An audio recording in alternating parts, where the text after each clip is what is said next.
कामिका एकादशी व्रत। कामिका एकादशी व्रत करने वाले को ब्रह्म हत्या, भ्रूण हत्या, पापों के निवारण एवं नरक जैसी यातनाओं से बचने के लिए ये किया जाता है।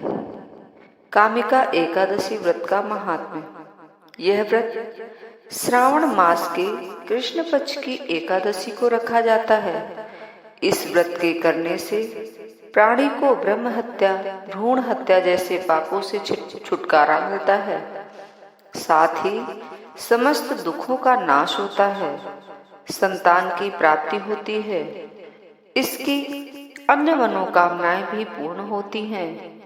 व्रती को वैकुंठ में स्थान मिलता है एवं इस व्रत को करने से महापुण्य फल प्राप्त होता है और उसे यमलोक की यातनाएं नहीं सहनी पड़ती हैं। केदारनाथ और कुरुक्षेत्र में सूर्य ग्रहण के समय दान करने का जो फल मिलता है वह सभी इस व्रत को करने से प्राप्त होता है। पौराणिक शास्त्रों में ऐसा कहा गया है कि इस व्रत की कथा सुनने से वाजपेय यज्ञ का फल मिलता है। पूजन एवं विधि विधान। इस दिन प्रातः स्नानादि करके नित्य कर्मों से निवृत्त होकर पूर्व की ओर मुख करके श्रद्धा भक्ति से बैठकर शंख चक्र गदाधारी भगवान विष्णु को पंचामृत या घृत, दूध, दही, गंगा जल से स्नान कराएं।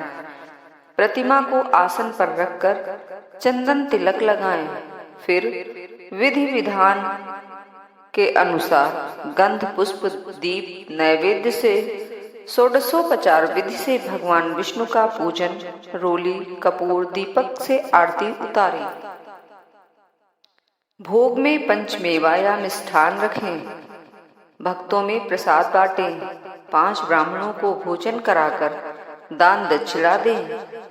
पूरा दिन सात्विक ढंग से भगवान के चिंतन में बिताएं। दिन भर में एक बार फलाहार करें। रात भजन कीर्तन करते हुए गुजारें। दूसरे दिन व्रत का पारण करें। इस दिन क्रोध, झगड़ा, चोरी, हिंसा से परहेज करें। व्रत कथा।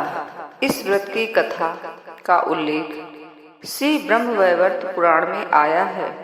कथा के अनुसार एक बार सुदीप मुनि ने धर्मराज युधिष्ठिर से पूछा, हे मुनिवर, सभी प्रकार के पापों, कष्टों, दुखों को दूर करने वाली और संसार के समस्त सुख, ऐश्वर्य, पुत्रादि की मनोकामनाएं पूर्ण करने वाली कामिका एकादशी व्रत की कथा बताएं। तब मुनि सुदीप ने कहा, हे धर्मराज, सभी प्रकार के पुण्य कार्य करने, दान करने का जो फल मिलता है वही पुण्य, सुख, संपत्ति तथा मोक्ष की प्राप्ति कामिका एकादशी का व्रत धारण करने और विधि विधान व श्रद्धा से भगवान विष्णु की पूजा तथा आरती करने से प्राप्त होता है। मुनि ने आगे बताया, हे धर्मराज, सोना और चांदी के दान करने से तथा रत्न, मुक्ता, मणियों से पूजा करने से भगवान विष्णु इतने प्रसन्न नहीं होते जितने तुलसी पत्र से प्रसन्न हुआ करते हैं। इस व्रत को करने से मन की समस्त इच्छाएं पूरी हो जाती हैं। जो भी स्त्री पुरुष विधि विधान से इस व्रत को करते हैं अथवा चित्त लगाकर इसकी कथा सुनते हैं, वे समस्त प्रकार के पाप और दुखों से रहित होकर इस लोक में समस्त सुखों का उपयोग करते हुए अंत में सद्गति को प्राप्त होते हैं।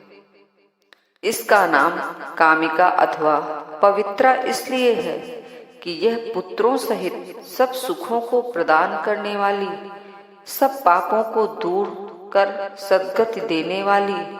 अतः इस एकादशी का व्रत अवश्य ही करना चाहिए। कामिका एकादशी व्रत का पालन करने से व्रती को अपने सभी कार्यों में सिद्धि प्राप्त होती है और वह पवित्र चित्र से जीवन यापन करता है। जय विष्णु भगवान।